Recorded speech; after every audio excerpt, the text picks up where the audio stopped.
to date with all the latest direct from the NBL? That is enormous! Well, download the free NBL app now. It's jam-packed with live scores, stats, exclusive content, and much more. Get it from the App Store and Google Play now. Seat in sight this evening. Crowd of about 1,100 people here. It's going to be a great evening. My name's Dave Moore. Tonight we're simulcasting on local radio here, community radio station in Launceston, City Park Radio, 103.7 and 96.5, and via our website, our online stream. Also via the Community Plus radio app, Community Radio Plus app as well. You can find us there. Just search for City Park Radio. Well, it's a fantastic evening, and NBL's not far away. We're into the practice games. There have been quite a few so far. And introducing now my co-commentator this evening, Simon Austin. G'day, Simon. Evening, Dave. Good to be here. There's certainly a buzz around the crowd, and the local people are looking forward to seeing the new look JackJumpers, I think, and some of the new recruits, and they're looking like an exciting team. Absolutely. We've got courtside reporter this evening, Mr. Matthew McGee, does a lot of work with us on City Park Radio, and he's down there capturing the atmosphere. Macca, good evening. Yeah, good evening, Foz and Simon upstairs there. Yeah, look, it's a packed crowd here, actually. The court announcer just asked everyone to squeeze in a little bit tighter to fit the crowd in. So, good crowd. The Launceston crowd always love the JackJumpers coming up, whether it's a practice match or part of their regular season game. So, it's going to be quite exciting, even though it is just a practice match. And I believe Dean Vickerman's stepping aside tonight as coach, and he's got a couple of assistants taking charge this evening.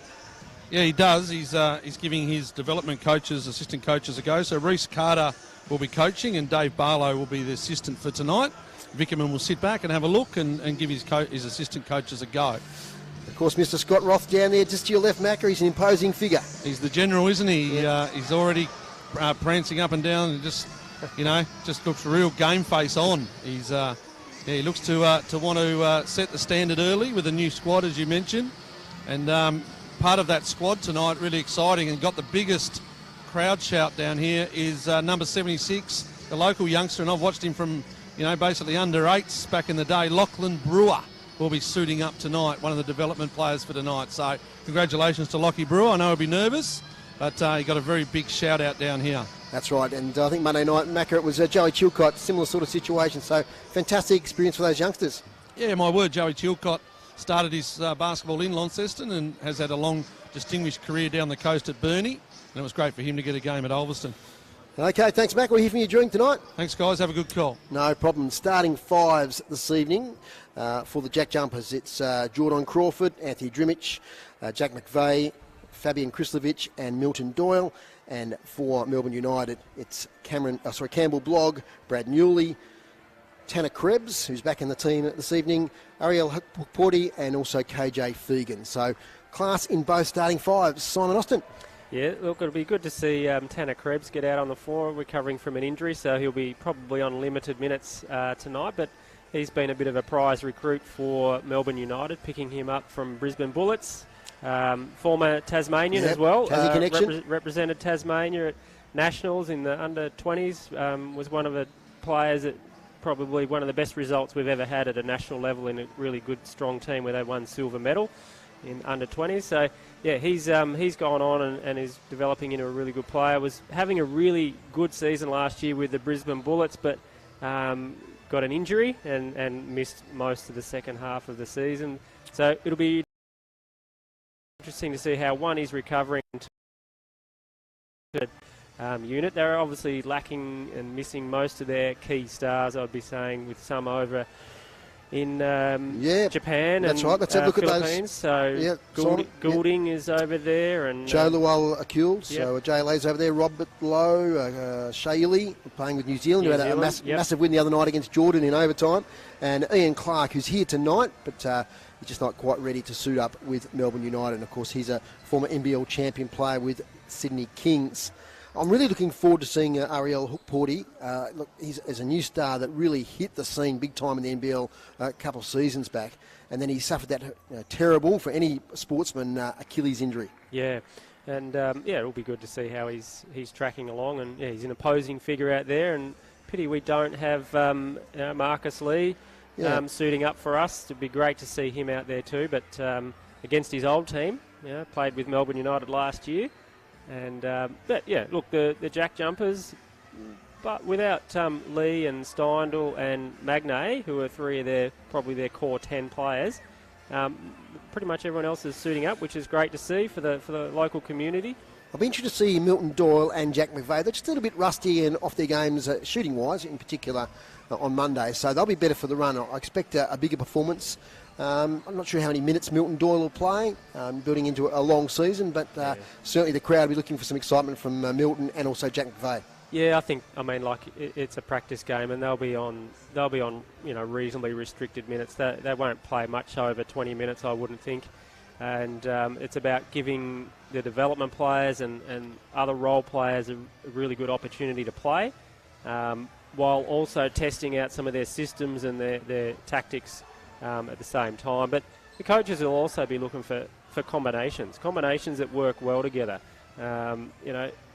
Sometimes it doesn't matter whether you're a starter or not, but it's about you still might get the same amount of minutes coming off the bench, but if you work well with particular combinations. So they'll be looking at who's going to be our leader of the second group and who fits into that well, so that we've got a balanced unit on the floor when we go to our bench, and so that we're not losing much. So they'll certainly be looking for those things in these games. I'll tell you, it was great on Monday night. That was Sean McDonald, 20 points, and he looked really dangerous from the perimeter.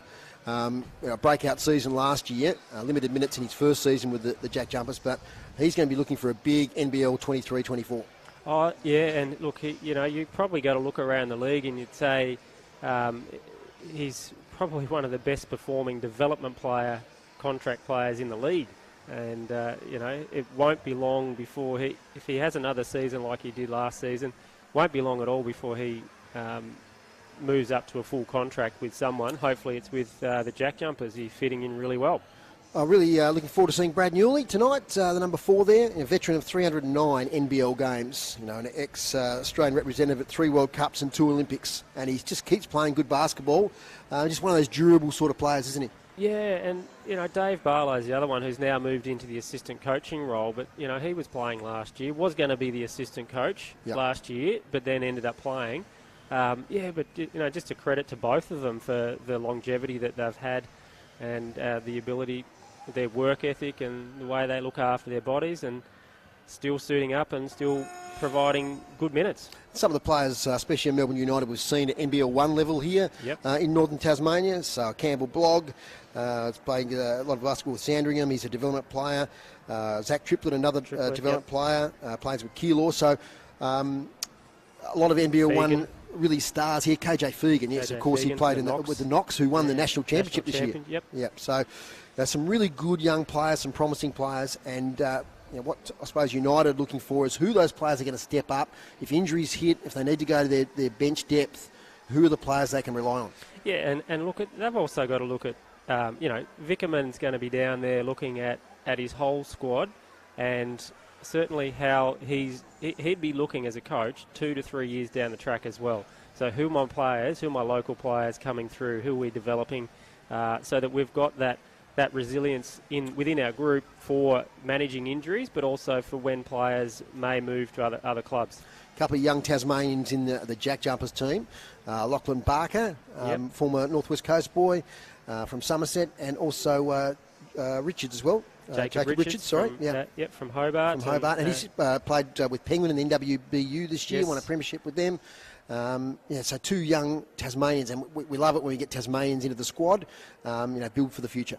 Yeah, and with Lockie Brewer also in there, we've got 3 Tasmanians in the group tonight, as we did on Monday night with Joe Chilcott in there. So that's great to see, and that's what the JackJumpers are about, trying to get our younger players the opportunity to play at this level. And both Lockie Barker, who's had a good career, been to university in America, has played NBL 1 in Melbourne, has played a bit of NBL as well. Great opportunity for him to come in as an injury replacement player. And Fab Krislovich, of course, ex-Cairns player that's had 2 great seasons with the JackJumpers. sort of as a backup big, really, and there've been injuries in the camp, so he's had to step up a lot of times. Gee, I'll tell you what, he shoots well from the perimeter. The other night, I think he hit three-pointers, and given an open look, he can be deadly from there. Yeah, fab is fab, as they say, and he is. He's been an absolute great pickup for the JackJumpers. He's been so reliable, and he gives us so much in that role that he plays. And yeah, look, he's developing his game like all the players are. It's not becoming just because you're tall you don't shoot outside anymore. They're all players are shooting from three, and it's an essential part of the game for young players coming through, regardless of position or height. Just joined us, those starting fives again: Jordan Crawford, Anthony Drimich, Jack McVeigh, Fab Krislovich, Milton Doyle for the JackJumpers, Campbell Blogg, Brad Newley, Tanner Krebs, Ariel Porty and KJ Fegan is the starting five for Melbourne United. Just about to get underway. NBL 1 practice match action here at the Elephant Sports Centre. Great to bring it to you via the NBL app, also on YouTube, various other places, and City Park Radio here in Launceston. Underway. KJ Fegan with the first possession to Newley. Hook Porty works his way in against Krislovich, patient, now stands up for a shot, and Hook Porty straight away hits the scoreboard and scores the first 2 points of the game for Melbourne United. JackJumpers now in possession. McVeigh now into his mate Drimich, into the paint, distributes back out to McVeigh from the corner, he makes three. Pretty sure that was outside the three-point line. It was, so 3 points straight up for Jack McVeigh. And he's just an Energizer Bunny sort of player, Simon, so that's the sort of start he'd want to get into the game. Yes, he certainly brings the energy, and I notice he's the captain for tonight, so showing that leadership, and he'll bring it with his intensity for sure. Hook Porty hands off to Fegan, tries to get it back to Hook Porty, but getting a hand in there was Milton Doyle, much to the pleasure of the big crowd here at Elephant Sports Stadium. Some 1,100 people have packed like sardines into the arena. Let's hope we don't have a fire alarm like we did last year, Simon. A bit of drama. 3-2, JackJumpers in front. Fegan gets cornered, tries to get a Hook Porty, hand in on the ball. Drimich, back to Doyle, now to McVeigh. Goes in against Krebs, kicks it out. Doyle goes in, look away pass. McVeigh, fade away, but Hook Porty, as he did the other night in Ulverston, was there with the big hand, big imposing hand, and just knocked the ball away. Yeah, he's tall and he's got a long arm span, so he covers a fair bit of distance there. Thought the JackJumpers were probably a little bit slow with some of their opportunities in that set, but still got it back. Only 5 on the shot clock, so they've got to get a shot up here. And Drimich tries to get in, but great defence there from Krebs. He's back in the team tonight. He's recovering from injury. Interesting to see if he plays limited minutes. And very vocal there on the bench, Reece Carter and Dave Barlow. Hook Porty under pressure from Krislovich up the court. Newley, veteran of over 300 games in the NBL, misses that three-point attempt. Now the excitement of Jordan Crawford. Good points on Monday night. Here he goes, stands up for his first opportunity, makes 2. And the crowd rise. JackJumpers up to 5. League United 2. Campbell Blogg goes in. Couldn't quite get the connection there with Hook Porty. It's taken away by the JackJumpers. Another turnover. In goes Doyle, Silky. Nice bounce pass into Krislovich. Easy as you like down low. Puts it in for 2. Fast start JackJumpers like they did the other night in Ulverston. They were ahead, I think, 31-16 at quarter time. Scoring dried up a little bit after that. Pass is pretty speculative, trying to find Newley. Taking it away, Drimich. Easy layup. Throw it down, and Frank. Come on. We got a timeout straight away from the Melbourne United bench. Matthew McGee's going over to have a bit of a listen to see what's going on. And Simon, have you seen the first, 2.5 minutes? Well, the JackJumpers are really putting a lot of pressure on. They're looking to trap as the ball comes over the halfway line. Crawford and Doyle are sort of running free to go to the ball and try and trap, and they're doing well behind the ball to cover the easy pass, so they're rotating through. So that pressure of just running the double team at the play with the ball makes them pick it up, look for a quick pass, but our players are off in the lanes really well and getting the steal. So that's a good sign. A lot of good pressure early on from the JackJumpers, and at this stage, United just have to work out a way of managing that. Great recruit, Drimich, isn't he? Like, just a tough, experienced player. As I said, good mates with Jack McVeigh, so they'll have a lot of chemistry on court. Rookie of the year in the NBL, I think it was 2017, so just that mature age recruit. He's still got a lot of good basketball left in him. Yeah, look, it was certainly sad to see someone like Kenyon go, but he was such a good defensive player, but Drimich brings that defensive player, but he brings more offense. So I think overall as a player, we've gained a little bit with Drimich over Kenyon for sure, and an experienced player. Matthew McGee, what did Reece Carter have to say? Yeah, Foz, not that excited by the start. He was a bit disappointed that they had plans, didn't execute. Wants the ball on the floor more, keep it out of the air, and just control the ball and execute the plans that they spoke about prior to the game. Cheers, Macca. Back underway. You see straight away the JackJumpers are in a full court press on that. Fegan right down the lane all the way, layup. The defence just parted, and he saw the gap and he went straight through it. And nice bucket there from Fegan. Tornadoes. I knew I was going to do that. JackJumpers will have a fine jar here. In now towards Drimich. Now to Chris Levich from the corner. Doesn't make the three. Easy rebound there from Krebs. Then he goes now to Fegan. Krebs stands up for three. Tanner Krebs. Tassie boy with United, and he makes a beautiful three there. Yeah, that makes the margin just two. That's his bread and butter. He's a very good shooter from the perimeter. So a couple of buckets in a row there for United, working their way back into the contest after that timeout. Well called by Reece Carter. Now Doyle for three. He misses on this occasion. His shooting was just a little bit off on Monday night. Quick transition now. Newley brings the margin to 0 as they draw level here at Elfin. 9 apiece.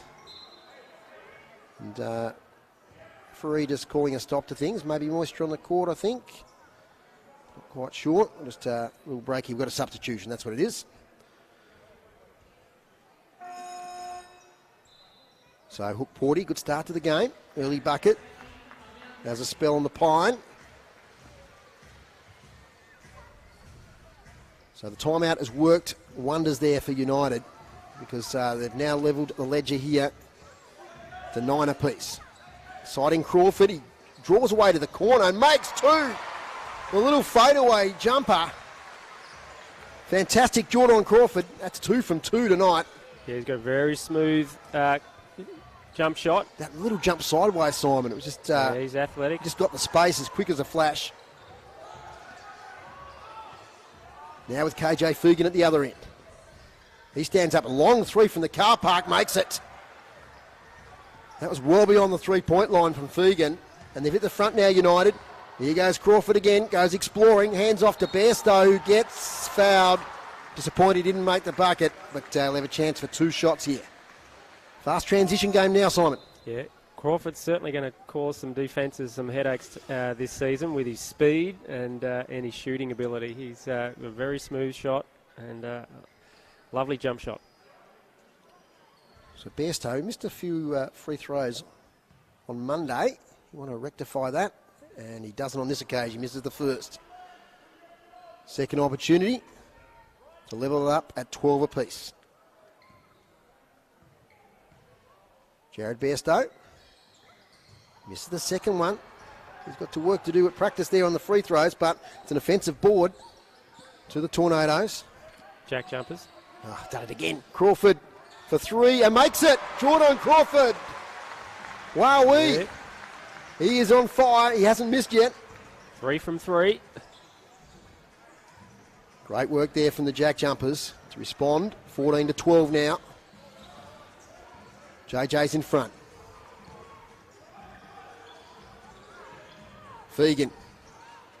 from the side of the lane, makes a beautiful little floater with the right hand. And we've got a really even contest here at Elephant. The Jack Jumpers and United tied up at 14 apiece. Doyle now. Now there's a whistle on play. Is there something there I didn't see, Simon? Help me out. No, I didn't see it either. I was just quickly checking the box might have- scores, the stats, but it, Might have been a foul there on the number 1, Zach Triplett.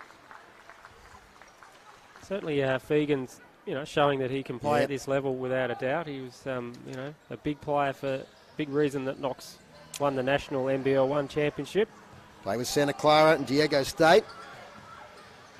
Doyle now, heavy physical pressure, goes straight through it. He draws the foul. This is the shot. So Milton Doyle to the stripe.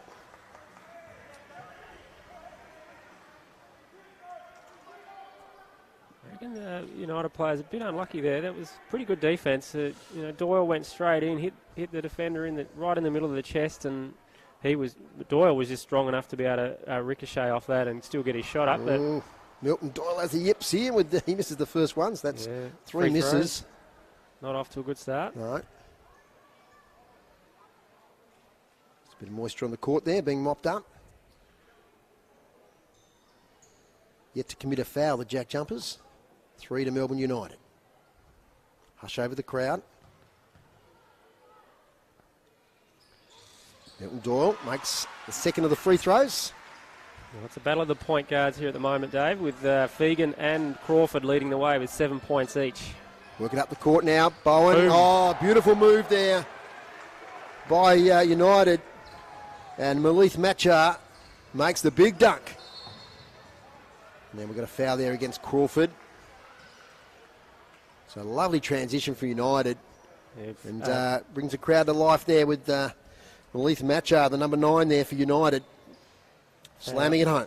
Foul on Joel Foxwell. His older brother plays with, has been playing with South East Melbourne Phoenix. Jordan Crawford to McVeigh. Hook pass back from McDonald to McVeigh. Works in. Good defence there for United by Tom Coppins. And the shot is missed by McVeigh. It's not hitting the mark at the moment, the Jack Jumpers. Here's Foxwell. In now to Machar, who goes in and makes 2 with purpose. And Melbourne out now to a 3-point lead. So slow start on Monday, but a fast start tonight for the boys from Melbourne United. Here's Doyle, goes into the paint, puts up the shot, and he makes the 2. That's the Milton Doyle we know and love. And just smart as well. Try to draw the foul by making body contact, holding the ball in the air. Had a little bit of hang time, tried to get the foul, but was still able to put it up and make it with a soft touch. So Jacob Richards now on for McVeigh, young Tasmanian. He's been playing really well in the NBL 1 season for Hobart. Joel Foxwell, brother of Owen, draws the foul. Jordan Crawford puts his hand up, says it was me. So young Joel Foxwell, only 17 years of age, looks very reminiscent of his brother. Very much like He his plays brother, with the Phoenix. A great season last year. And he's off to the charity stripe here for a chance to extend the lead for United. And doesn't get the friendly roll with the first one. 3 minutes 40 left in the first quarter. High scoring affair here at Elephant. And he misses the second. Now that might be off Bairstow, I reckon. No. Yes, it was. In fact, off Jared Bairstow. So baseline ball for United. Lockie Barker coming in. Crawford. Yep, Crawford. So he's played some really good minutes early on. Lockie sporting the mo. Looks a bit like Mario there. Got the mo on. He's He comes out a triplet. Makes 2. So they're scoring really freely here at the moment, United. They struggled. They did 50-odd points into the last quarter on Monday, but they're doing better tonight as Milton Doyle cruises in, puts it up off the glass. That's 2 class buckets in a row. Sneaks the Jack Jumpers closer. So he's really responding, Doyle, from a quiet night on Monday. Long shot of 3 is a beauty. And that's Zach Triplett making 3 for United. They're up now by 4. Bairstow holds the ball. Looks for McDonald. It's a nice little screen there from Bairstow. Tight defence here from United. Now Doyle stands up and doesn't make three. O-board nearly taken by Richards, but United too strong there. Good work underneath there by Tom Coppins. Triplet again. Dishes it out. Foxwell for three. Makes three. Joel Foxwell. And all of a sudden, Yeah, they're shooting well. United are extending their lead here to 26-19. Jack Jumpers need to respond. Look away pass to Bairstow. Great defence. Shot blocked. And then Bairstow throws it out of play. They are up and about at the moment, United. Oh, yeah, they're showing a lot better energy and cohesiveness than they did on Monday night, so that's good. They've obviously gone back, looked at the tape, rectified a few things, and they've come out with a bit more energy, and they're knocking down their shots. Well, that first time out, I think it was 9-2 the Jack Jumpers' way. Since then, it's 24-10. Yeah. They've just taken over the game. Still got 2 minutes to play, so a chance to have a really high-scoring first quarter, get over 30 points for United. Oh, that's a lovely little reverse there from Campbell Blogg. The development player for United extends the lead now to 9, 28-19, and the crowd are hushed here at Elphin. Jack Jumpers under real pressure, which they weren't the other night in Ulverston. But they certainly are this evening here at Elphin. Good pass. Nice pass from Doyle to Kristovic. He puts it up off the glass. Good understanding there between the two Jack Jumpers. Yeah. Huck Porty was in all sorts there. He was looking in every which way, didn't know where the ball was. KJ Fegan, he goes coast to coast again. He misses it this time though. Rebounded by Barker. And you've got a foul there on United. Sean McDonald got contact. It's Tom Coppins.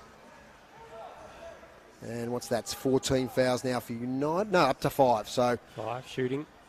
a chance for a couple of shots here for McDonald.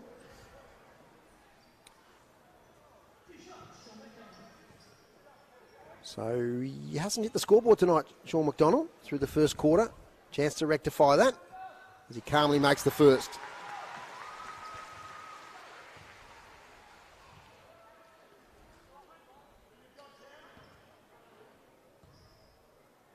Quiet crowd as he makes the second. It's a couple of handy points there, the Jack Jumpers. Reduce the margin to 5. KJ Fegan, championship winner with Knox in the NBL 1 South and nationally. Hook Porty, little handoff, little spin there from Blogg. And a nice little floater there, almost converted by Sunchian Bird. But it's out of play now. Off the Jack Jumpers, so it'll be... No, sorry, it's off United, so it'll be Jack Jumpers ball, back court.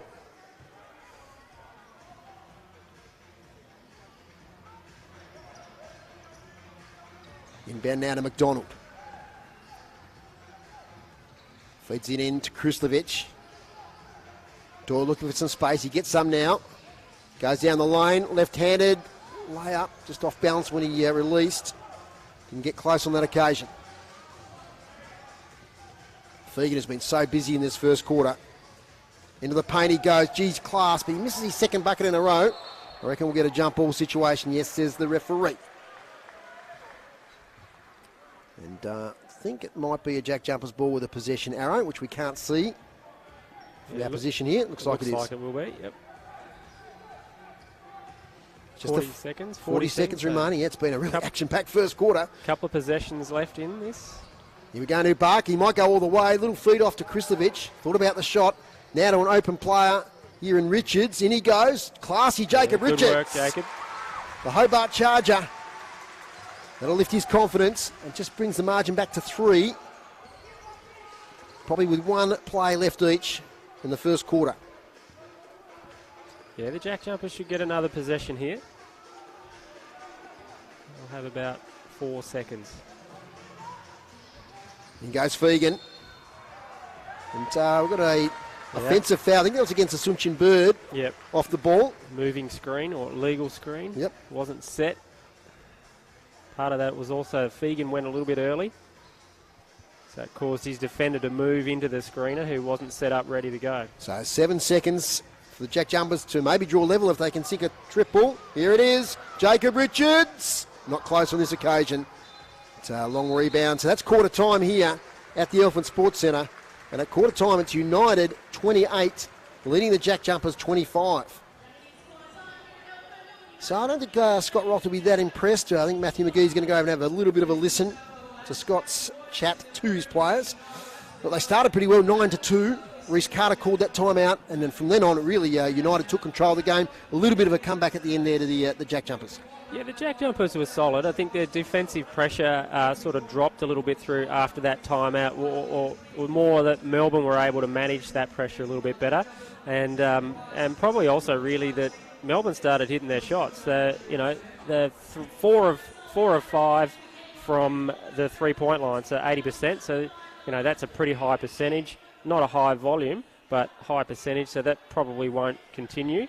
And they're 72% from the field for twos as well. So still at a high percentage. Whereas the Jack Jumpers are at 53% and 50%. So the shooting percentage, Melbourne are shooting really well. And will they be able to contain that? You would say statistically no. Over a four-quarter game. Yeah, it looks like they got all the rust out on Monday night, shooting-wise, and they've been really impressive. Just some of the leading winners here for points to quarter time. Jordan Crawford with 7. KJ Fegan with 7 for United. Doyle has 5. Triplett has 5. And Krislovic 4 and Matchar 4. So 2 leading scorers there matching each other. As far as rebounds are concerned, we've got Huck Porty. Yeah, Huck Porty with 3. Not a big rebounding game so far. No. So he and Coppins the only 2 multiple rebounders. Matthew McGee has emerged from the Jack Jumpers huddle. Macca, what did Scotty Roth have to say? Well, a bit hard to hear with all the action going on courtside, Foz, but one thing I did pick up was that Scott Roth, a typical his coaching moves, he wants them to put a bit more pressure on. He wants them to move up, get up in their faces a little bit more. He wasn't very happy that the opposition scored 28 points for the quarter. He thought it was too many.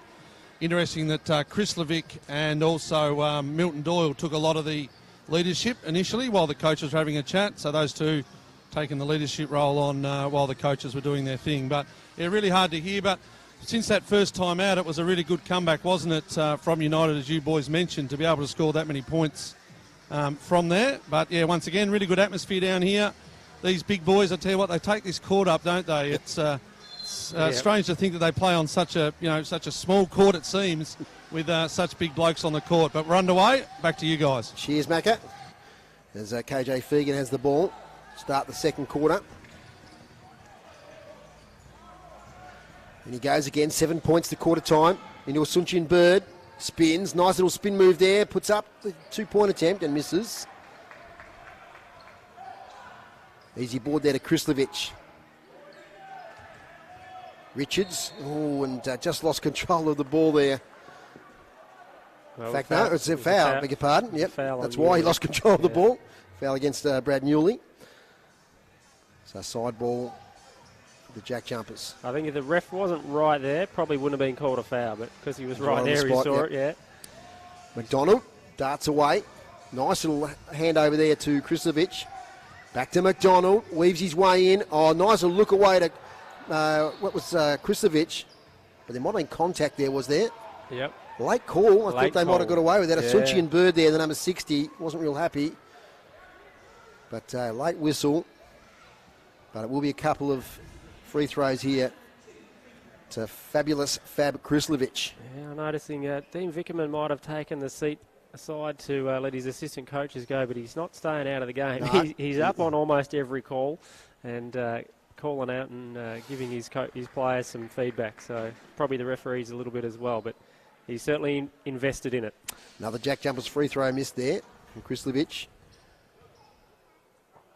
See what he does with the second one. And he misses that as well, but he does get the ball back now. There's some contact there on the rebound. I think the referee said against Jacob Richards. Jacob Richards, yep. United ball. So no one in real foul trouble at the moment. Just Kyle Bowen and also CJ Sunchin Bird on 2, but everybody else is on 1 or 0. Early in the second quarter. Here's Brad Newley, veteran. Shoots it out to Hook Porty. Looking for support. Gets the support there from Sunchin Bird, who goes in against Krislovic and makes 2. Lead out to 5 for United. Quick transition here from the JackJumpers. Ball lands now with Drimic underneath and makes the 2. He's made 3 buckets, Simon, from that very position tonight. Yeah. Down low on the right of the bucket. Back to 3 points. Bit of an arm wrestle developing. KJ Fegan, open look, and misses. Rebounded by the JackJumpers. A couple of players fall over in the middle of the court. Krislovic again now into Barker. Into Fab Krislovic. He's trying to work his way in. Little hook shot is made. Soft touch.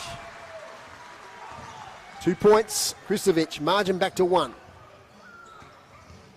Newley. Now, how does the referee read that one? Blocking foul.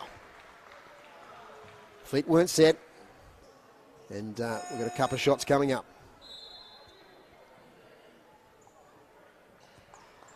Now we'll go to Brad Newley. Heading into his 19th professional season. 3rd with Melbourne United. Played in Greece, Turkey, Spain, Lithuania and Russia. And what a great experience for Jacob Richards out there guarding up against Newley and having a really good go. And he impressed. He did some good things out there, Jacob. Margin of 4 with the extra, converted. So United just keeping the JackJumpers at arm's length. Jordan Crawford back on the court. Great first quarter, 7 points. Krislovic steadies for 3, misses. Box out there from Newley, takes the easy rebound. Oh, he nearly loses possession. Gets it safely to Hook Porty. He's monstered by 2 JackJumpers. They've shared it around the perimeter, and that's a beautiful bucket there to Campbell Blogg. He's been really impressive tonight. He's a starter in this Melbourne United team. He takes the margin out to 7. Jordan Crawford stands up straight away inside the 3-point line, but makes the 2 and is up to 9 points. And he hasn't missed yet. 100%. Milton Doyle has been off for a while, is getting ready to come back on. Not far away from the starting 5, the JackJumpers now. If Milton Doyle takes the court. Fegan under pressure. Newley distributes it. Oh, gee, almost a second chance bucket there to Machar. But we've got a foul there on the JackJumpers. Yeah, holding foul on Krislovic on the rebound. Late call. McDonald on. Off for Doyle. So back to their starting 5, the JackJumpers. 5 points to Milton Doyle tonight after a quietish night on Monday.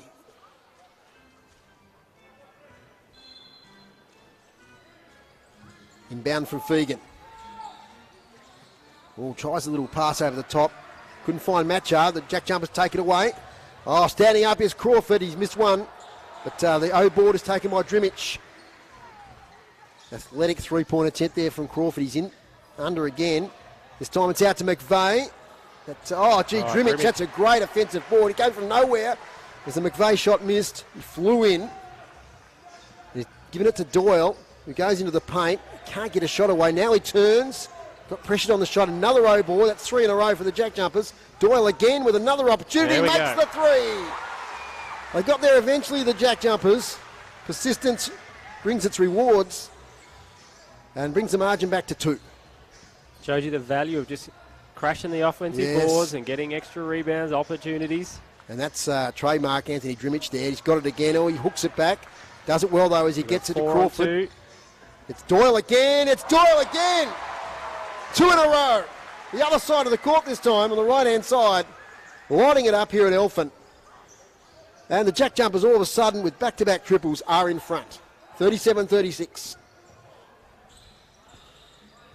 Now with triplet. Oh, now there's some sort of contact there between Drimic and Newley. Newley not happy, so obviously the foul is going against him. Comes off the court. And he's full of a few complaints. And Macca, if you can hear us down there, how are those couple of triples from Milton Doyle? Certainly got the crowd back up and about, Foz. With those, they can certainly turn it on, young Milton Doyle. Great offensive rebounding from the JackJumpers as well. game's got a little bit more defensive, hasn't it? A few knocks Yeah. off ball and a few screens and just a little bit of niggle. Yeah, getting a bit more physical too. Yeah. A lot of physicality out there. It's getting tough. Here he is again, Doyle off the glass, does it beautifully. How many Doyle's- times have we seen that sort of move? It's taken over. 8 points in about a minute to Milton Doyle.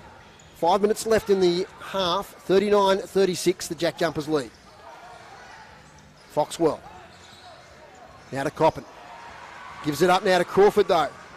He gets the intercept. Looks around for support. Steadies things down. McVeigh to Drimich. Back to McVeigh. Makes the bucket. The two Adelaide 36ers in their previous basketball existences combined for 2 points. 41-36. Hand in there from Drimich, but contact was made with Coppins. So Drimich commits the foul and then walks straight off the court. Yeah, he's He puffing. looks pretty He's exhausted puffing, there. and He's called put in for- a big 5 minutes, hasn't he? Yeah, you got a number of offensive rebounds in those. It takes out energy. That takes a lot of energy to be always just sprinting, crashing the boards, and jumping. So he's done his job, and that's what he's there for. Foxwell dances around. And the Coppins misses the three-pointer. Oh, nice little rebound there from Foxwell. Right place, right time. Put up the shot, 2 points. Marching back to 3. Now McVeigh working in. Gets a shot away and Tough gets shot. fouled. Unlucky. He's disappointed he missed, Yeah. but it was certainly a tough shot, as you said, Simon, in the call. And strong defence there from Kyle Bowen. Yeah, Kyle Bowen's doing Yep. some good things out there. He's a big lad. He's solid. He's strong. St Mary's University in California. And he's also had a year with a development player with the Perth Wildcats. So his first year at Melbourne United for young Kyle Bowen. He's coming off the court now. 14 fouls apiece this quarter too, Simon, has escaped my attention. So off to the stripe for both teams from here on. Yep. So McVeigh at the line. Makes the first.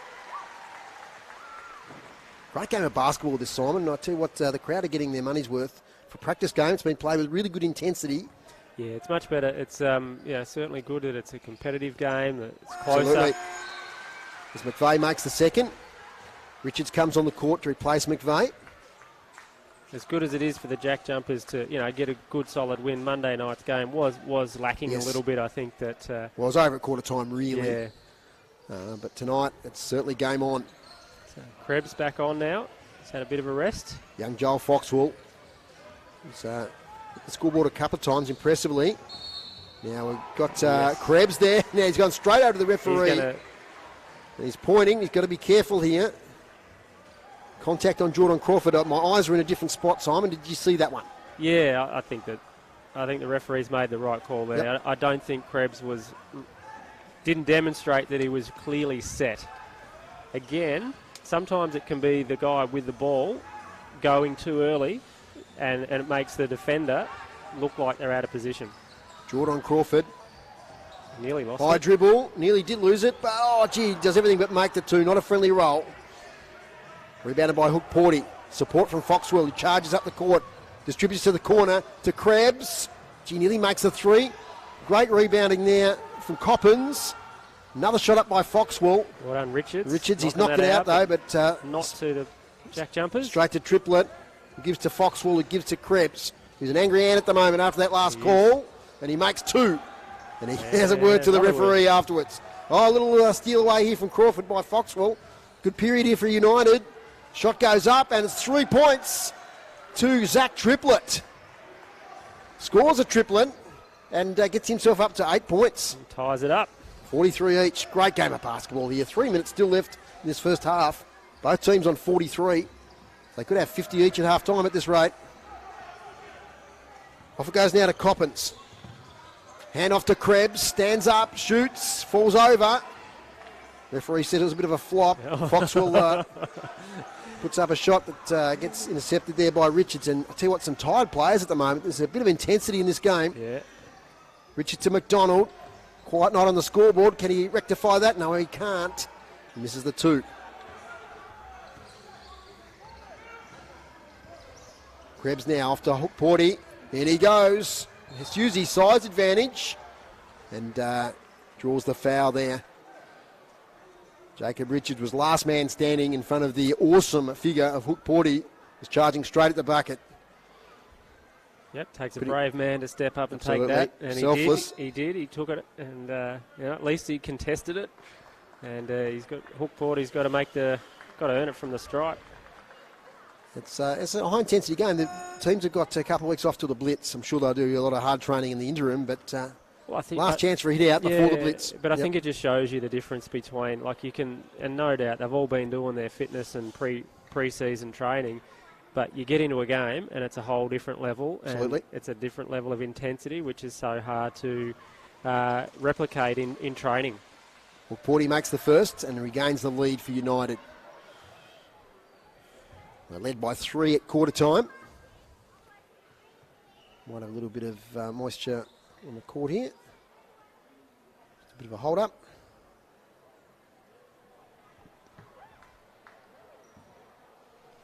Get to Matthew McGee in a moment after this second Porty shot, which he misses.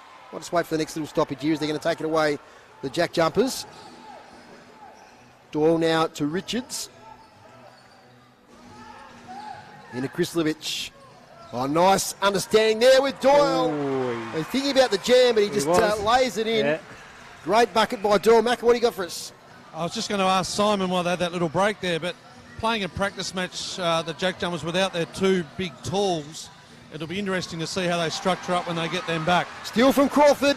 Oh, he did the handoff to McDonald, but Fegan was there, knocks it out of play. Yeah, they do look quite undersized, don't they, the Jack Jumpers, but they've got speed, and especially Milton Doyle through the key. But in terms of when they go to the blitz, it'll be interesting to see if they can get Magnay and obviously Marcus Lee on the court, how different they do look in their structure.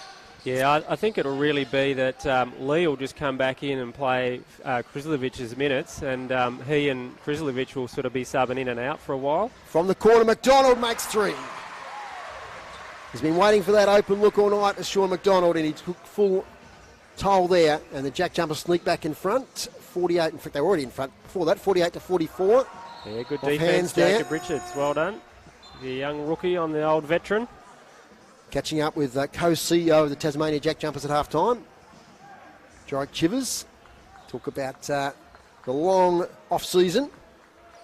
Seems like an eternity since the JackJumpers lost that second or third final against the New Zealand Breakers over in New Zealand.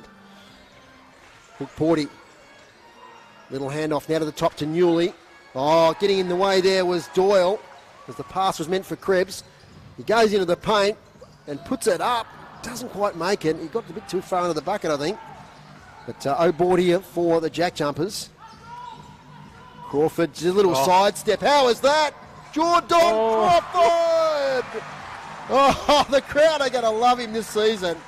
A little step away. Yeah, got the space, and then the height on the shot, Simon Austin. Explodes. He's obviously he knows he's got to get the ball up high because he knows he's not that tall, but geez, he left Tanner Krebs almost like he's got nails in his shoes there. Yuli now at the other end. Into the paint, up against Krislovic. Krislovic was on the move, so Newley will go to the line. Plenty of fouls in this second quarter. Both teams well and truly in the bonus. Yeah, the physicality's gone up, as we were saying before. 3 fouls to Richards at the moment. 2 now to Fab Krislovic. And 3 fouls on the other side for the United for Kyle Bowen. Newley. Crowd try to put him off, and they're pretty successful as he misses the first one. No Hungry Jacks available tonight, Simon. No, But if there were, what would happen? Let's see. Burgers. It'd be Burgers. Oh, but it somehow comes back to Brad Newley. Drimmick coughed it up. Yeah, he just flipped out of his hands, and he almost as if he gave it back, and he's got his hands on his hips. I think there was a bit of contact from Krebs on the rebound just as he landed. Nonetheless, United have the ball. Big 44 seconds here. Just I hate to use that overused cliche arm wrestle, but it certainly has been in the second quarter. And just at the moment, the Jack Jumpers got the advantage. They get a hand in on that one. McVeigh to Crawford, who stands up well outside the three-point line, running on adrenaline at the moment. He misses that one, though. Rebounded easy by Newley.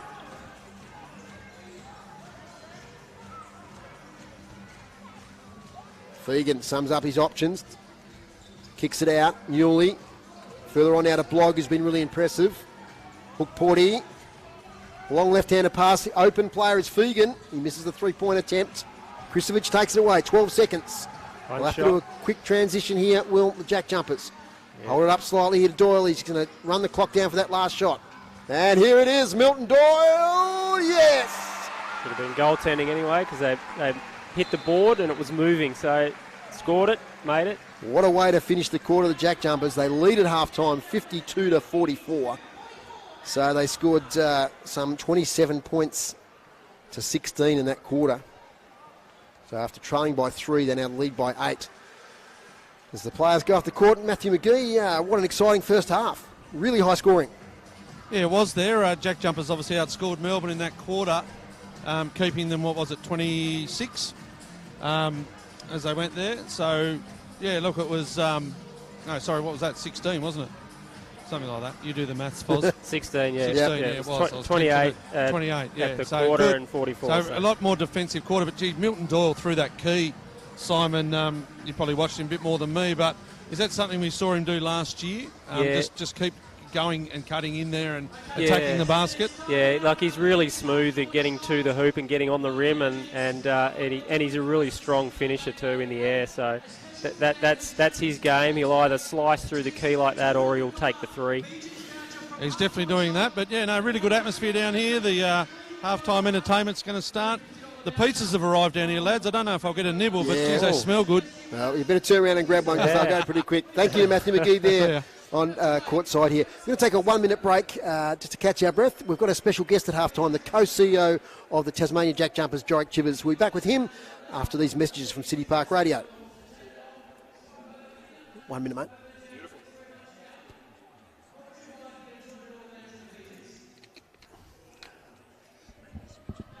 Great game of basketball. Yeah. Yeah, absolutely. Oh, good atmosphere, yeah. You got the half-court shot.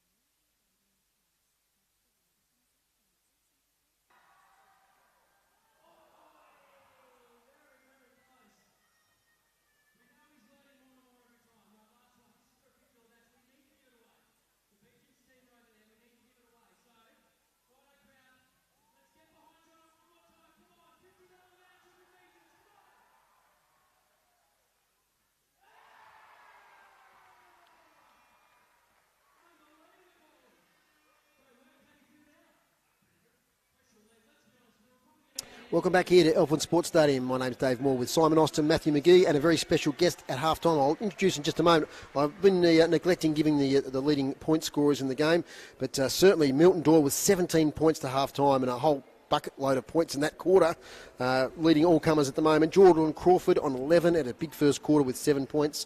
Jake McVeigh 7, Kristovic with 6. For United, a really impressive first half from Zach Triplett with 8. KJ Fegan with 7, Brad Newley with 5, Tanner Krebs with 5. As far as the boards are concerned, Kristovic leads the rebounding in the game with 5, equaling with Ariel Hook-Porty with 5 as well. Drimic with 3, Newley with 3. Scores just at the moment to Kristovic.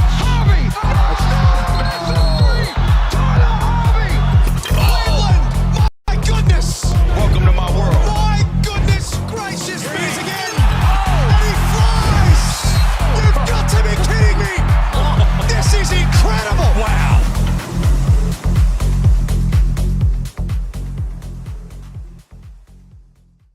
Want to stay up to date with all the latest? Direct from the NBL? That is enormous! Well, download the free NBL app now.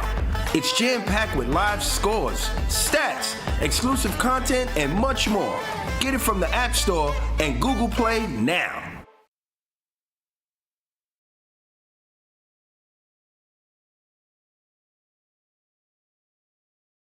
gather together a really good squad Yep. for season 23-24. Yeah, definitely. I guess with us, for the general public, it was going back to a normal off-season. I guess in the first 2 years, we come in and we had to sign players straight away. In the second year with COVID and the pushback season and making all the way to finals, it was a quicker turnaround. But this year we had the full sort of 6 months to work through, and we're really diligent in who we wanted and really targeted the guys we wanted. Obviously, Milton was a big piece of that, and we were very patient and got him over the line. And once we got there, we obviously knew the other pieces to complement. And I think, it's obviously hard to see guys go, and this is probably the first year we've had a big turnover of players, but we're really excited about the guys we've brought in.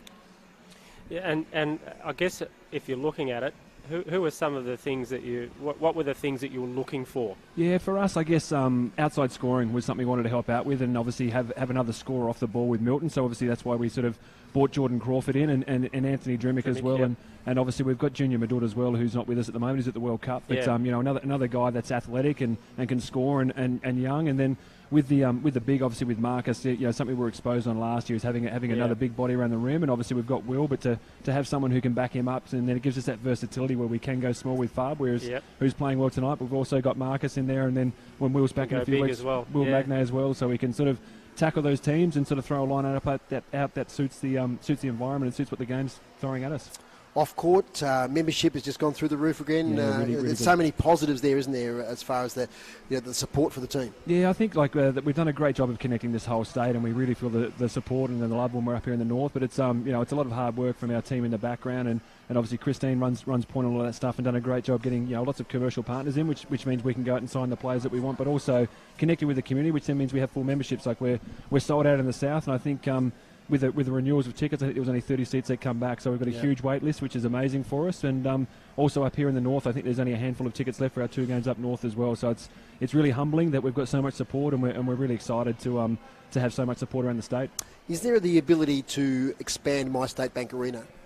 There is the ability. Obviously, it's all a big financial consideration. Yes. So we're obviously working close with basketball in Tasmania, and obviously working close with the government to look to see how we can do that. But the dream for us is to have an 8,000 seat stadium there, and we think we could fill that quite regularly. And then also in the north, I know there's plans around potential developments at UTAS Stadium, and obviously potential developments at the Silverdome. So we're working closely to make sure that we've got state-of-the-art facilities, so that when our members and our fans do come out, they can enjoy a good game of basketball, but also balance that with community needs as well, so we can put other events on in those spaces as well, and bring lots of entertainment to the state. And looking at your playing list as well, tonight we've got some young Tasmanians that have been given the opportunity just to come in and be part of that program. We've got Jacob Richards signed, which is great to have as a development player. But is that a key part of giving players like Lockie Brewer and Joe Chilcott that opportunity? Yeah, it definitely is. I think someone like Richo is a great story for us. A guy who trained with us for the last 2 years on basically signing waivers every day and no guarantee of anything. And when the opportunity come to get him, he'd well and truly earned his stripes. And I think you see tonight, like he's definitely an NBL caliber player, and he doesn't look out of place on the court there. And then guys like Lockie Barker coming back is another great story. He's a guy who's been grafting away and trying to get himself in the end of a roster, and has obviously managed to catch on with us. And then, as you said, like having Chiller up there on making his debut on Monday night is great, and then having Lockie on the bench here. And I know Lockie's come down to train with us a bit once he's finished his school commitments as well. So there's the guys, they come in the group, and I think one thing with the youth around Tasmania, mate, they're fearless. Like you watch them at practice, they come in, someone like Lockie, who's a young man at the start of his career, but he gets on there and he throws his body around, he throws himself in there. It's really, really impressive to see. How does the next month look for you, Jorik, leading up to that first home game and the season starting? Do you get to go to the Gold Coast? Yes, we do. We're going to the Blitz. Do you get to go? I certainly Oh, do. fantastic. I certainly do. So we'll go up there and enjoy a bit of sun. But no, it's definitely a work trip, that one. So this is us back tomorrow, and then we're 2 weeks at home for a little bit more training. And depending on how our guys over in the World Cup go, then we'll stake anybody's back. So by the time the Blitz gets here, we should have Junior and Majuk Deng, and then also Walter Brown back as well. That's another one who's really exciting for us. Yep. He had a great New Zealand NBL season, and obviously made the Tall Blacks roster, which is a great accomplishment for him too. But we're really excited about his length and his versatility, and I think he's matured a lot over there this year. So we're really excited to get him back in the group too, to add that extra X factor for us. Is there a bit of a time frame on Magnay? How's his injury coming along? Yeah, he's good. He should be on the court, I reckon, in the next week to 10 days, and then he's probably going to be slow at the start of the season. So we're hoping he might be able to get some reps in at the Blitz, but if not, early in the season he might be on a slight minute restriction. But there's not really anything holding him back now. It's just trying to build up his load again, I guess, with him. And having Marcus there, we can be cautious, and having Majuk come in as well is giving us a bit of insurance, so that if he's not quite 100% at the start of the season, we can roll the dice and leave him on the bench for a bit. Big picture one, ownership of the team. Yep. Where's that at the moment? Progressing. We've still got some interest from a Tassie consortium, which we're really taking our time and being patient with. We'd love to get this thing into Tasmanian hands, and I know Larry's working really hard with them to try to get that to materialise. There is definitely interest from overseas, and some people are expressing a strong interest, but we're just waiting to see what these Tasmanians want to do, and whether we can get something working there, or if not them, we'll work with these overseas people or these Tasmanian people to people around the rest of Australia to see if they can get something together. But Larry is very adamant that he wants to sell it to the right person, and he's very precious, and the NBL are very precious to this team and understand what it means to Tasmania. So I want to make sure it goes to the right people and leave it in good hands. Moment of reflection, and how proud of you, having been on the ground with the Jack Jumpers since the Yeah. start, how proud of you to get 2 final series, a grand final and a semi-final in those first 2 years, but how hard is it to back that up? Oh, it's difficult. I guess it's very Cinderella in first year, but there's a lot of hard work goes into a Cinderella story. I think the mindset of Scott and the players is just relentless. We don't talk about results; we just talk about getting better every day, and that's on the court and off the court. We sort of all put our heads down and graft away, and that's led to some great success. But I think it's humbling being a Tasmanian representing this state, and I think the boys really feel it, and going away and making finals, making semi-finals is massive for us, and obviously we're trying to get even further this year if we can without putting too much pressure on ourselves. We're really going to try to push hard to represent the state the right way and make it back to the finals again. As the Tassie AFL team develops along the way, if some people came to you and said, look, are you getting hints you can tell us, or some pointers for developing a team from scratch, would you be there? Oh, 100%. Well, we're fully supportive of the AFL. I think it's great to have Tasmania represented on the national stage in any sport. So we're fully supportive. Obviously, we're by no means experts. The AFL had their experts, but I guess with us, the thing we try to do is just connect the state. Absolutely. And really connect with the people. And we're really clear on what our values are and what our goals are. And we try to be humble and authentic, and hopefully we're being that. But that's what we try to do. That's what Tasmania resonates with, and that's what we're trying to represent the Tasmanian people. I think the last few days have shown that the support you've got from the northwest and the north is pretty amazing. Statewide, yep. We've only got about 50 seconds before we tip off again. Joe, thanks for joining us here so much, guys. on the NBL One live stream and on City Park Radio. We appreciate it. We're doing it tonight on the local radio as well. I heard you guys shouting out about the pizza before, so a big thanks to the Wise Guys Pizza Group. They're looking after us, so really appreciative of that. No problem. Excellent. Thanks very much, Easy. Jorik. Thanks, guys. Right. Bye. Thanks for joining us. We're about to get underway, so I think Matthew McGee's been down there somewhere trying to find somebody to listen to. I think he might have gone to the Melbourne United. There he is. I've spotted him. What you got for us, Macca? No, not a real lot, Foz. It's hard to hear down here once all the music and the court announcers go, but Simon would know a lot more that was getting written on those whiteboards than I would, but there was a lot of pictures being drawn, a lot of triangles, Simon, but I couldn't really hear a real lot. We needed some closed captions underneath the coaches, but once again, both teams are up and about. What is it, 8-point margin, and you're looking forward to a great second half. Thanks, Macca. It's going to be a Jack Jumpers ball from the side via Jack McVeigh. Crowd getting up and about. Been very vocal tonight. Really enjoyed that high-scoring, entertaining first half.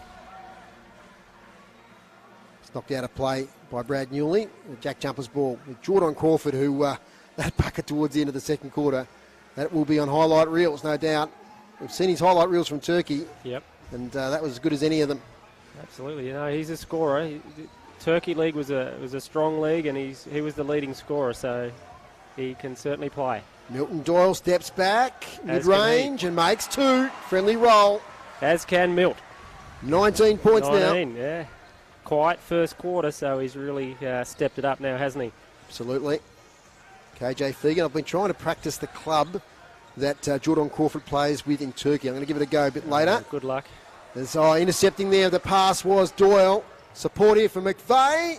Gee, that was good pressure. No, it wasn't good pressure from Newley. I was about to say he almost got the hand on there and stopped the shot, but good attempt, but he couldn't stop it from being 2 points. And a chance now for an extra point. Brad Newley just checking his foul count. That's his 3rd personal. He's staying on the court at the moment.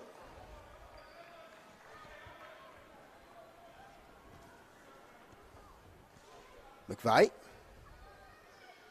makes the extra. And a little bit of an Achilles heel tonight, the free throw line for the Jack Jumpers, but good conversion on that occasion. And we're up to 13 points now, so United have to be careful here. It was level at about 40 apiece, so they've really gone on a big run here, the Jack Jumpers. I think it was about 43, wasn't it? Yeah, it might have even been 43. Yeah, triplet hit the triple. Blogg with a long shot. Good make it on this occasion, Campbell Blogg. Now Doyle at the other end.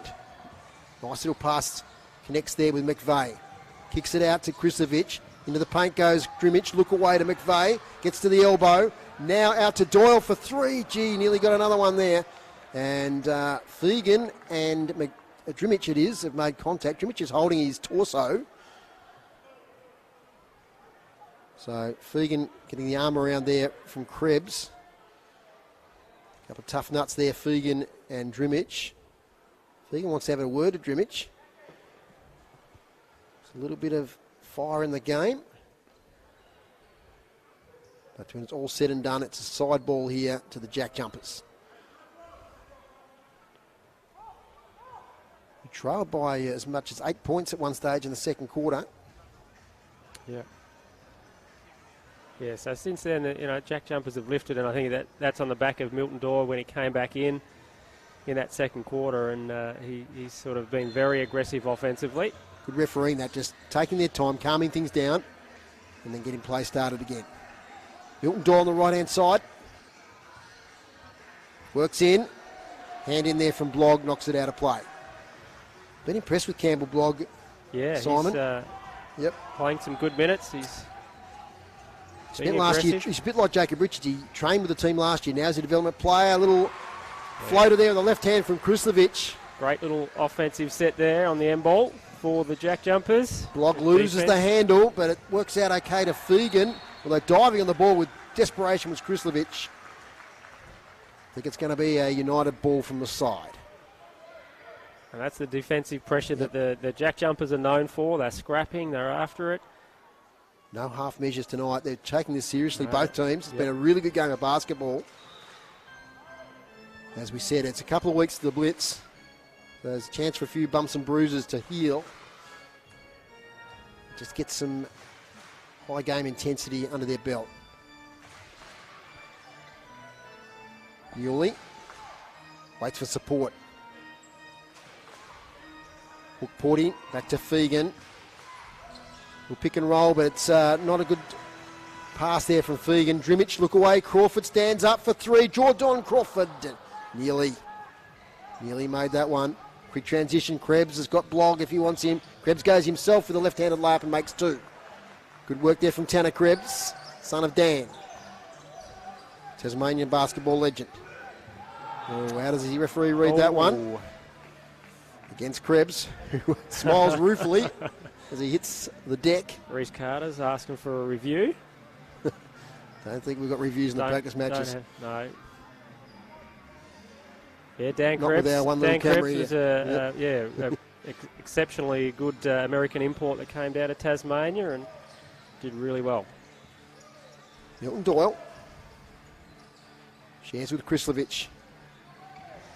McVeigh makes a cut, but he goes to Doyle. Now into McVeigh underneath. Tough bucket, he makes it. That's the understanding there. They're their second season together now, Doyle and McVeigh. They combine beautifully there together. Yeah, and great team basketball too.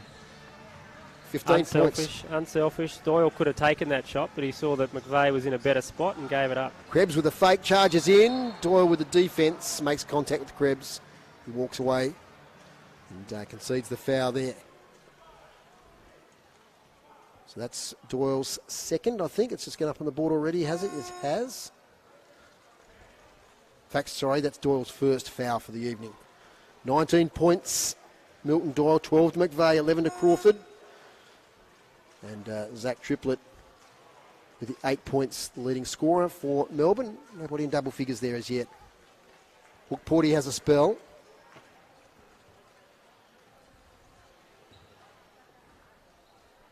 Krebs at the line, 7 minutes left. In quarter number 3 here at Elephant. Makes his first free throw.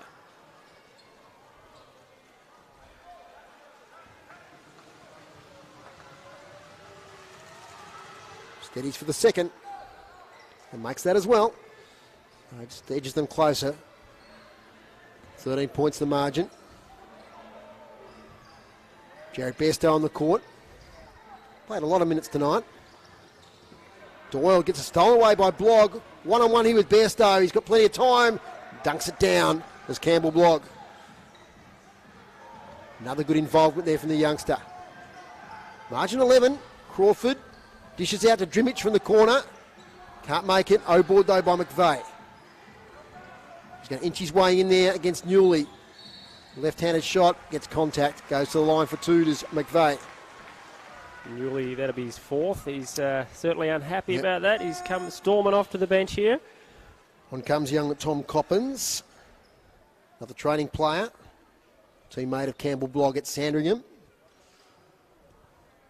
in the NBL 1 South. Yeah, there's a few, because Barlow played with Sandringham as well. Did as indeed. a player coach, so a few Sandringham. They did well. I think they made the final for the NBL 1 South. Of course, Lockie Barker, another player tonight, NBL 1 South with Frankston. Here's now McVeigh who gets it from the corner. Gee, they've had a couple just rim out tonight from the bucket of the JackJumpers the last minute or two. He misses that shot, does McVeigh. 12 points now. United just make a little run here. Krebs from the corner, can't make it. Used his body well there, Bairstow, to get the rebound and tap it to Drimich. Drimich against the couple. Dishes out Doyle, it goes in and makes a bucket with class. And I think he's going to get the N1. Campbell Blogg. It's the speed there of Milton Doyle. Yeah, the speed. He caught it and took off. Absolutely. Saw the lane. The length of stride there. I thought he was going to dunk it too, actually. Yep. He sort of Nearly got rised there. up. I thought, look out.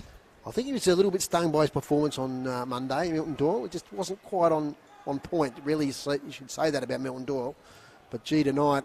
Yeah, but I mean, he's a professional as well, like in Absolutely. a high caliber player. He's not gonna walk off the floor and when he's not played well, That's right. And be happy with that. So makes the extra. Margin back out to 15. KJ Fegan. Get to Macca in a moment. Got something for us. Almost a steal there from Crawford. oh, And Crawford has a word to Tom Coppins. he was feisty on that D Oh, there. Few words spoken. Teams separate. Oh, what's going on here? We got Hook Bordy's ready Yeah, to walk onto the just floor. A little And bit of attitude here. Jordan Crawford was not short of a word there with young Tom Coppins. Macca, what do you got down for us? Well, that was an interesting one just there before what I got to see before, but Crawford's about 178 centimetres and he only went under the armpit there and caught one. It was a set screen, but because he's so short, he went straight under the shoulder height. I was just going to say before, boys, there was a few wry smiles from the United bench when Milton Doyle just finger rolled that one in before, and it was like a look of, well, yeah, look, he's pretty good. Yeah. It was just a little wry smiles. Absolutely, and the crowd loved it down there. Yeah, my word, they did. Yeah, they're all staying around and everyone's enjoying the evening. It's a nice high-scoring game. Thanks, Macca. So back underway after just a little break there to calm tempers a little bit. Bairstow again to Doyle. Oh, gee, the behind the back pass nearly Wasn't connected quite, there with nearly got Bairstow. Showtime here now for Doyle, but they've taken it away through Fegan. Little pass backwards now. And Bowen works in and makes a bucket there. Good work from Kyle Bowen. Nice work. Doyle again, he's playing a lot of minutes. Yeah, he getting the is. match fitness in. Playing a bit more than I thought. In fact, all the starters are playing a lot of minutes. Gets a In goes foul. Drimich, gets the foul on the way to the bucket. Now, will it count? No. No, well before the shot was put up. Yeah. But Melbourne are in the bonus at the moment, so it'll be free throws nevertheless. And there goes There's Doyle. Milton Doyle. Rest. And you don't often see that a player come off halfway through the third quarter and get a round of applause. Yeah, 22 points. 4 assists, 2 steals. So Drimich now. A couple of rebounds. So he, as we know, he does it all facets of the game. 5 points now for Anthony Drimich. He's had a great season with West Adelaide Bearcats in the NBL 1 Central.